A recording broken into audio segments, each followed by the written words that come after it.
എനിക്ക് ഒരു പൈസയും കിട്ടിയിട്ടില്ല. ഞാൻ അങ്ങനെ ഒരു പൈസയ്ക്ക് വേണ്ടി ഇറങ്ങിയ ആളുമല്ല. ഞാൻ അങ്ങനെ ഒരു പൈസ കണ്ടിട്ട് രാഷ്ട്രീയത്തിന് പുറകെ പോവുക അങ്ങനെയാണെങ്കിൽ എനിക്ക് മുന്നേയും ആവാമായിരുന്നു. ബോബി നല്ലൊരു മനുഷ്യനാണ്.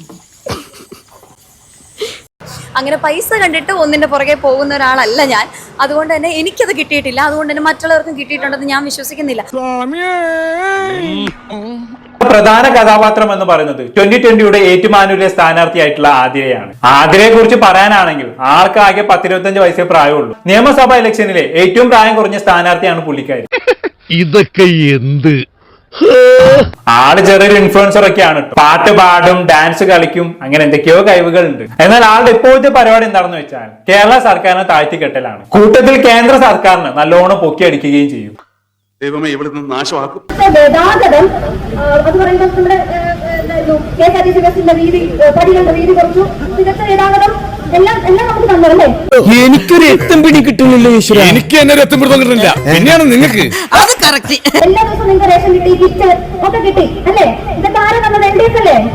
കേരള സർക്കാരല്ലേ തന്നത്? ആണോ? എന്നാ അല്ല, കേന്ദ്ര സർക്കാരാണ് നമുക്ക് വേണ്ടി ഇതെല്ലാം ചെയ്തു തന്നത്.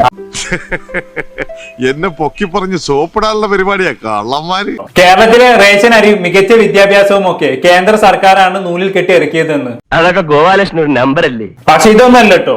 ആദ്യം പറഞ്ഞ മറ്റൊരു കാര്യമാണ് എന്നെ ഏറ്റവും കൂടുതൽ ഹഠാകർഷിച്ചത്. KSRTC ബസിന്റെ പടികളുടെ വീതി കുറച്ചത് കേന്ദ്ര സർക്കാരാണ് പോലും.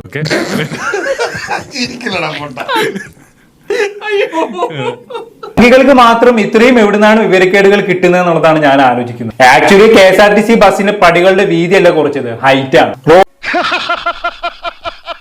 നീ ആള് വിചാരിച്ചതുപോലെ അല്ലല്ലോ. എവിടം വരെയൊക്കെ കയറി ചിന്തിച്ചത്. കേരളത്തിലെ മനുഷ്യാവകാശ കമ്മീഷനൊക്കെ ഇടപെട്ട് ഒടുവിൽ KSRTC താങ്കളുടെ ബസിന്റെ സ്റ്റെപ്പിന്റെ ഹൈറ്റ് കുറയ്ക്കുന്നത്. അല്ലാതെ എട്ടും മുട്ടും തിരിയാത്ത പെണ്ണ് പറയുന്ന പോലെ മോദിജി നേരിട്ട് വന്ന് കുറച്ചൊന്നുമല്ല. ഇങ്ങനെ പോലെ കെട്ടുകഥ ഉണ്ടാക്കാൻ ഇത്ര വിദഗ്ധം മലപ്പുറം ജില്ലയിൽ വേറെ ഇല്ല. എന്തായാലും ആതിരയുടെ മണ്ഡം പ്രസ്താവന കേട്ട നമ്മുടെ മറിമായ താരമായിട്ടുള്ള സ്നേഹ ശ്രീകുമാർ അതിനെതിരെ പ്രതികരിച്ച് രംഗത്ത് വന്നിട്ടുണ്ടായിരുന്നു.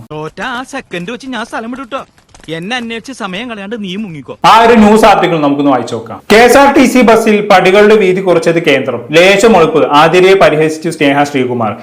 എന്നെ തേച്ചതാണല്ലേ. വിദ്യാഭ്യാസവും KSRTC ബസിന്റെ പടികളുടെ വീതിയും കുറച്ചത് കേന്ദ്ര സർക്കാർ ആണെന്ന ആതിരയുടെ പ്രസംഗത്തെയാണ് സ്നേഹ പരിഹസിച്ചത്. ലേശം ഒളിപ്പ്, കുട്ടിയെ ആരോ തോന്നിയതൊക്കെ പഠിപ്പിച്ചു വിട്ടിട്ടുണ്ട്. KSRTCയുടെ ഫുൾ ഫോം എങ്കിലും പറഞ്ഞു കൊടുക്കാമായിരുന്നു എന്നാണ് സ്നേഹ ഫേസ്ബുക്ക് സ്റ്റോറിയിൽ കുറിച്ചത്. വീട്ടിൽ പോയിക്കോളെ. ശ്രദ്ധിച്ച് റോഡും ശ്രദ്ധിച്ച് ക്രോസ് ചെയ്യട്ടാ, നല്ല പോണം.